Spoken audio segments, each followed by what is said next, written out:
First of thank you so much जो आप इस कोर्स में एनरोलमेंट लिया है। आपने मुझ पर विश्वास किया है, तो आप मुझ पर विश्वास रखें, मैं आपका टाइम बर्बाद नहीं होने दूँ। जब ये कोर्स कंप्लीट होगा तो आप इतना अच्छा फील करेंगे ना कि आज के डेट में आपने शायद आपको वेबसाइट डेवलपमेंट नहीं आ रही है, लेकिन जब यह कोर्स कंप्लीट होगा तो मेरी गारंटी है कि आप अपनी वेबसाइट इंटरनेट पर बनाकर लॉन्च कर चुके होंगे और एक शानदार सी वेबसाइट लॉन्च कर चुके होंगे। बट वेबसाइट डेवलपमेंट सीखने से पहले हम कुछ चीज़ें जानेंगे, जैसे कि एक वेबसाइट असल में होती क्या है और असल में लोग हज़ारों डॉलर क्यों खर्च करते हैं वेबसाइट बनाने के लिए, और हम वर्डप्रेस आखिर क्यों यूज कर रहे हैं मार्केट में। तो मार्केट में और भी तो बहुत सारे प्लेटफॉर्म जैसे कि PHP हो गए और नेट हो गए, जुमला हो गए, .NET हो गए वगैरह, बहुत सारे ऐसे प्लेटफॉर्म हैं। तो हम वर्डप्रेस ही आखिर क्यों चूज़ करते हैं, इस सारे चीज़ आपको पता होनी चाहिए। इसलिए इस लेक्चर में जो हम समझा रहे हैं वो ध्यान से समझिएगा। सबसे पहले हम समझें कि वेबसाइट असल में क्या होती है। अब इसको एक रियल एग्जांपल के तौर पर समझते हैं, आराम से आपको समझ में आएगा। मान लीजिए कि आपको किराने की दुकान है, आपको हज़ारों प्रोडक्ट है और एक कस्टमर आया और आपसे साबुन, तेल, टूथपेस्ट कोई मांगा और आपको पेमेंट किया और आपने सामान दे दिया। ऐसी ही डीलिंग होती है। अब मान लीजिए सेम आपको वही प्रोडक्ट को ऑनलाइन सेल करना होगा, तो आपको क्या होता है, इंटरनेट पर भी एक दुकान होना चाहिए। अगर ऑनलाइन ऑर्डर कैसे है, जब आपके पास साबुन या तेल के पास इंटरनेट पर आपको क्लाइंट को दिखेगा, तभी तो वो ऑर्डर प्लेस कर पाएंगे। तो इंटरनेट पर आपको एक दुकान खोलना पड़ेगा, जिसे हम ऑनलाइन दुकान भी कर सकते हैं। मतलब एक ऑनलाइन स्टोर, एक ऐसा स्टोर जहां पर यह हर एक प्रोडक्ट का फ़ोटो, उसका नाम, उसका प्राइस और बाय नाउ बटन होते हैं। तो ये जो आपने ऑनलाइन स्टोर बनाया है, इसे ही हम कहते हैं ऑनलाइन दुकान भी कर सकते हैं, या इसे हम किराना स्टोर के वेबसाइट भी कर सकते हैं। तो क्या आप समझे आप कि एक वेबसाइट किसी भी फिजिकल बिजनेस का एक डिजिटल वर्जन होता है। अभी ज़रूरी नहीं है कि वेबसाइट पर ऑनलाइन कुछ बेचा ही जाए।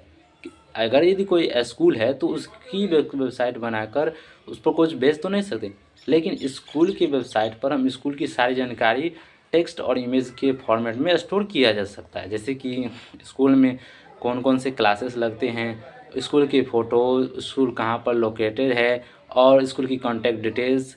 इस तरह की एक वेबसाइट को हम इंफॉर्मेटिव वेबसाइट कहा जाता है, जिस पर किसी बिजनेस की जानकारी दी होती है।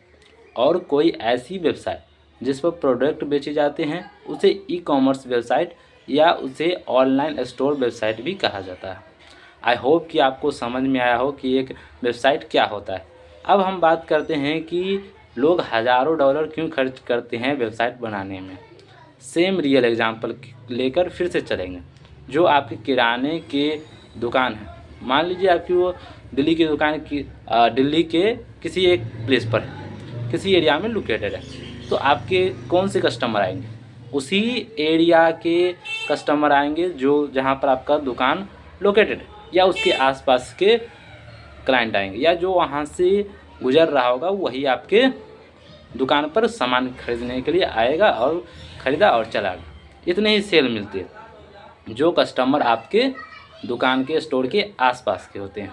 तो इसका मतलब ये नहीं है कि दिल्ली के जो अदर एरिया के लोग हैं, जैसे कि उत्तर प्रदेश हो गए या अदर स्टेट हो गए, तो वहाँ के लोग आपके प्रोडक्ट बाय करते हैं।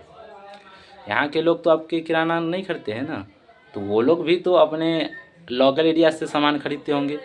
तो इस तरह के समस्याओं के लिए कि वो क्या है, वो किसी और दुकानदार से खरीद रहे हैं जो उसके एरिया में दुकान खोल के बैठे हुए हैं। ठीक है, तो आपके भी कस्टमर भी वो हो सकते हैं। कैसे उन्हें माल कैसे बेचा जाए। तो अब दिल्ली से यदि हम उत्तर प्रदेश में तो दुकान उठा के नहीं ले जा सकते हैं, या किसी और स्टेट में तो शिफ्ट नहीं कर सकते हैं। तो एक और तरीका होता है।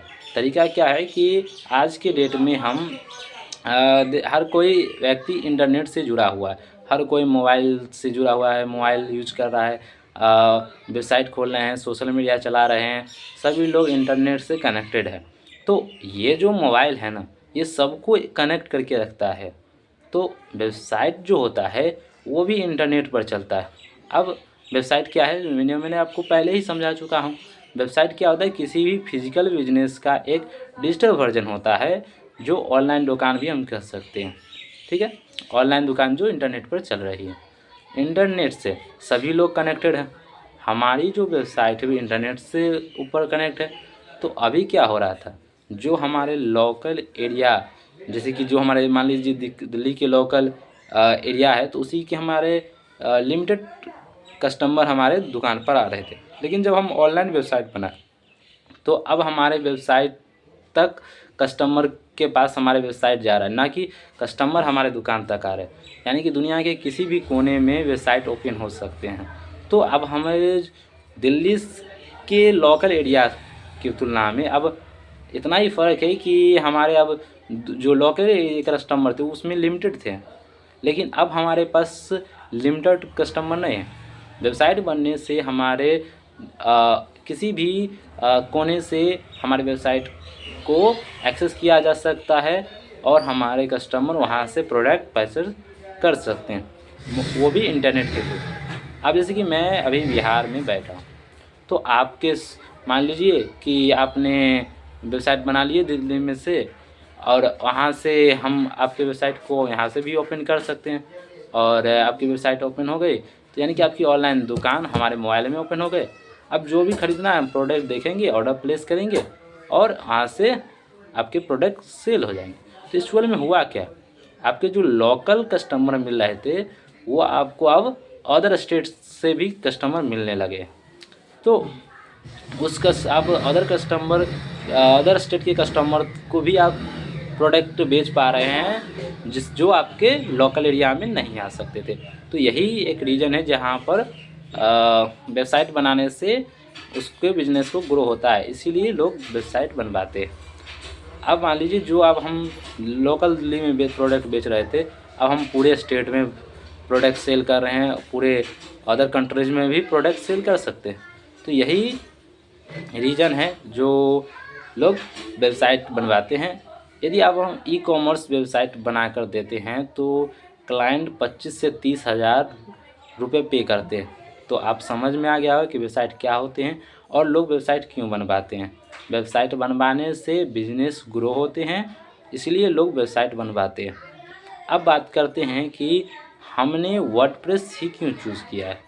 तो वेबसाइट पर तो PHP पर भी बनाया जा सकते थे, वेबसाइट .NET पर भी बनाया जा सकता था, जावा पर भी बनाया जा सकता था। हमने वर्डप्रेस ही क्यों चूज़ किया। तो आज से 10 साल पहले की हम बात करें तो एक बेसिक से वेबसाइट बनाना होता था ना, तो हमें कोड लिखना पड़ता था और कोड याद कर रखना एक डिफ़िकल्ट होता था। तो दूसरी चीज़ ये भी है कि कोड में आपने एक छोटे से भी आप कॉलम भी लगाना भूल गए तो आपके बग आ जाएंगे और उसे सॉल्व करना बहुत ही डिफ़िकल्ट हो जाता है। और वर्डप्रेस में क्या कि हम विदाउट कोडिंग से हम वेबसाइट बना सकते हैं। तो वर्डप्रेस में क्या है कि पहले से ही सभी चीज़ बनाए हुए मिलते हैं। यदि कि हमें कोई बटन लगाना है तो वहाँ पर बटन एलिमेंट ऑलरेडी उपलब्ध होते हैं, हमें उसे सिर्फ हमें ड्रैग एंड ड्रॉप करके वहाँ से हम बटन लगा सकते हैं। उसमें टेक्स्ट बदल देना होगा, टेक्स्ट बदल देंगे, उसमें लिंक ऐड करना होगा, लिंक ऐड कर दिया, हमारा बटन लग गया। यदि हमें अपने वेबसाइट के ऊपर वीडियो अपलोड करना है, यदि यूट्यूब की वीडियो अपलोड करना है तो वीडियो एलिमेंट ऑलरेडी उपलब्ध है, हमें सिर्फ वहाँ से वीडियो के एलिमेंट को ड्रैग ड्रॉप करना है, उसमें लिंक पेस्ट करना है और सेव कर देंगे, हमारे पेज पर वीडियो दिखना लग जाएंगे। तो आपको कोई भी डिज़ाइनिंग करनी है तो लेफ़्ट में टेक्स्ट लाना चाहिए, राइट में टेक्स्ट आना चाहिए, तो आपके यहाँ पर फ़ोटो आना चाहिए। तो एक यह क्या है, इसमें आसान हो जाते हैं वर्डप्रेस पर। आपको इसके लिए कोडिंग लिखना नहीं पड़ता। यदि हमें कोई कॉन्टैक्ट डिटेल्स, कॉन्टैक्ट फॉर्म लगाना है, बस वहाँ पर एलिमेंट को ड्रैग करो और उसको कस्टमाइज़ करके हम अपने वेबसाइट पर डाल सकते हैं। तो इसमें क्या है कि विदाउट कोडिंग हम कोई फॉर्म भी लगा सकते हैं। सभी फील्ड इसमें अवेलेबल है, बस आपको कस्टमाइज़ करना आना चाहिए। तो यकीन मानिए वर्डप्रेस बहुत आसान है। आपको समझ में आ गया कि वेबसाइट क्या है और कितना पोटेंशियल है इस इंडस्ट्री में, और वर्डप्रेस की हेल्प से आप एक वेबसाइट डेवलपमेंट का सफ़र बहुत ही आसान होने वाला है। हम मिलेंगे आपसे अगले लेक्चर में